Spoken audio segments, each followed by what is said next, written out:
Good morning class 12th student. बेटा, हमने कल देखा था संधारित्र के बारे में देखा था और संधारित्र पर कौन कौन सी चीज़ें इफ़ेक्ट करती हैं उनके बारे में हमने देखा था। अब हम देखते हैं संधारित्र का सिद्धांत। किसी एक चालक प्लेट के पास अगर कोई दूसरी चालक प्लेट को लाया जाता है, एक चालक प्लेट है हमारे पास में और हमने उसके पास में एक दूसरी चालक प्लेट लाई और उस दूसरी चालक प्लेट को क्या किया, उस दूसरी चालक प्लेट को हमने पृथ्वी से संपर्क करवा दिया। देखिए पहले फ़ोटो में तो आपको दिख रहा है ना, दोनों ही बाह्य चालक है और दूसरे चित्र में आपको दिख रहा है कि जो दूसरा चालक है उसका हमने क्या कर दिया है, उसका संपर्क हमने पृथ्वी से बना दिया है। तो जो इलेक्ट्रॉन है वो कहाँ चले जाएंगे, पृथ्वी में चले जाएंगे। तो उस चालक प्लेट को जब x चालक प्लेट के पास में y चालक प्लेट को लाया जाएगा तो क्या होगा, उसके विभव में कमी आ जाएगी बेटा, है ना, उसके विभव में कमी आ जाएगी। और हमने ये देखा है कि विभव में जब भी कमी आती है तो धारिता क्या होती है हमारी, वहाँ पर धारिता वहाँ पर हमारी बढ़ जाती है। तो जब भी ऐसा होगा तो उसकी धारिता में वृद्धि हो जाएगी और विभव में क्या आ जाएगी बेटा, कमी आ जाएगी। अब बेटा जो संधारित्र होते हैं हमारे वो 3 प्रकार के होते हैं। पहला संधारित्र होता है समांतर प्लेट संधारित्र, दूसरा होता है गोलीय संधारित्र और तीसरा होता है बेटा बेलनाकार संधारित्र। ठीक है, तो 3 प्रकार के संधारित्र होते हैं, समांतर, गोलीय और बेलनाकार। चलिए सबसे पहले हम बात करते हैं बेटा समांतर प्लेट संधारित्र की।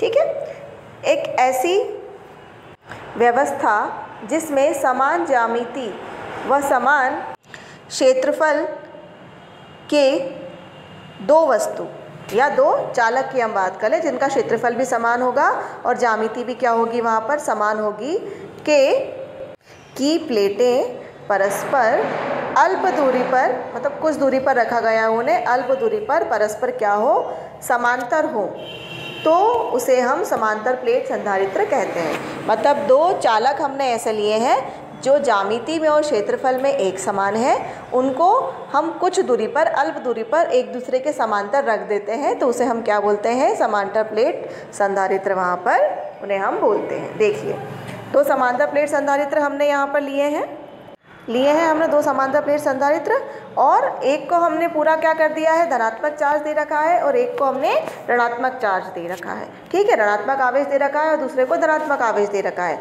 और दोनों के बीच की दूरी को हमने क्या मान लिया है बेटा, दोनों के बीच की दूरी को हमने d मान लिया है। प्लेटों के आकार की तुलना में जो ये दूरी है, दोनों के बीच की जो दूरी होगी बेटा वो प्लेटों के आकार की तुलना में क्या होगी, काफ़ी छोटी होगी। ठीक है, अल्प होती, अल्प लिखा है ना तो मतलब छोटी होगी।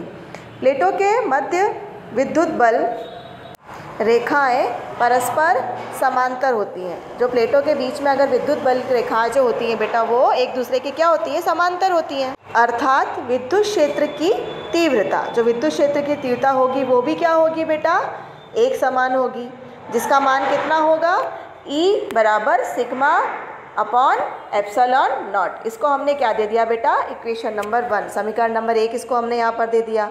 अब प्लेटों के बाहर विद्युत क्षेत्र की तीव्रता 0 होती है। प्लेट के बाहर जो विद्युत क्षेत्र होता है वो 0 होता है, तो वहाँ पर विद्युत क्षेत्र की तीव्रता भी क्या मिलेगी हमें, वहाँ पर 0 मिलेगी।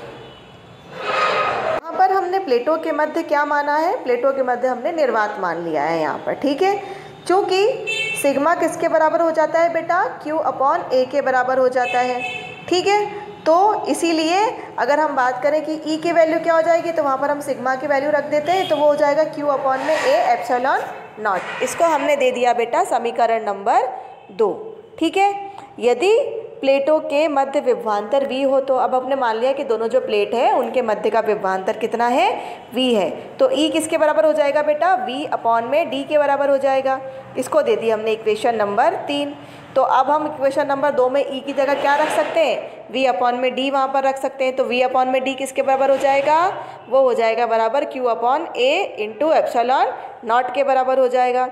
अब यहाँ से अगर हमें विभवांतर की वैल्यू निकालनी होगी तो विभवांतर आ जाएगा Q इंटू D अपॉन में A एप्सिलॉन नॉट। इसको दे दिया हमने समीकरण नंबर 4। अब हमको पता है कि धारिता जो होती है वो कितनी होती है, धारिता होती है C बराबर में Q अपॉन में V। तो हमने यहाँ से V की वैल्यू निकाल ली है तो V की वैल्यू हम इसके अंदर रख देते हैं। तो धारिता जो होगी वो किसके बराबर हो जाएगी, एप्सिलॉन नॉट A अपॉन में d के बराबर जो हमारी धारिता है वो बेटा हो जाएगी। तो यहाँ पर हमें क्या निकालनी थी, धारिता ही तो निकालनी थी कि जो समांतर प्लेट संधारित्र है उसकी धारिता कितनी होगी। तो समांतर प्लेट संधारित्र अगर हमारे पास है तो उसकी धारिता बराबर हो जाएगी किसके, एप्सिलॉन नॉट a अपॉन में d के बराबर वो बेटा हो जाएगी। चलिए अब एक सवाल देख लेते हैं कि यदि a का मान दिया हुआ है हमको 1m², d का मान दिया है 1mm हो, तो धारिता का मान हमको निकालना है। धारिता का मान हमको निकालना है, हमारे पास में a की वैल्यू मतलब दोनों के बीच की दूरी दी हुई है और a दिया हुआ है, क्षेत्रफल हमको दिया हुआ है। ठीक है, तो हमने c बराबर जो हमारा फॉर्मूला निकाला, हमने सूत्र निकाला एप्सिलॉन नॉट a अपॉन में d। तो एप्सिलॉन नॉट की वैल्यू तो हमको पता है कितनी होती है, 8.85 इंटू 10 की पावर 9 हो जाती है, इंटू 1m² हम रख देंगे तो नीचे आ जाएगा 10 की पावर -3 mm को हमने मीटर में कन्वर्ट कर लिया है। तो ठीक है, तो ये हो जाएगा 8.85 10 टू द पावर -9। ठीक है, तो अगर किसी जो हमारे पास क्षेत्रफल अगर a है और बीच की डिस्टेंस अगर 1 mm है तो उसकी धारिता हो जाएगी बेटा 8.85 into 10 to the power -9 c² upon में जूल। ठीक है बेटा, क्लियर।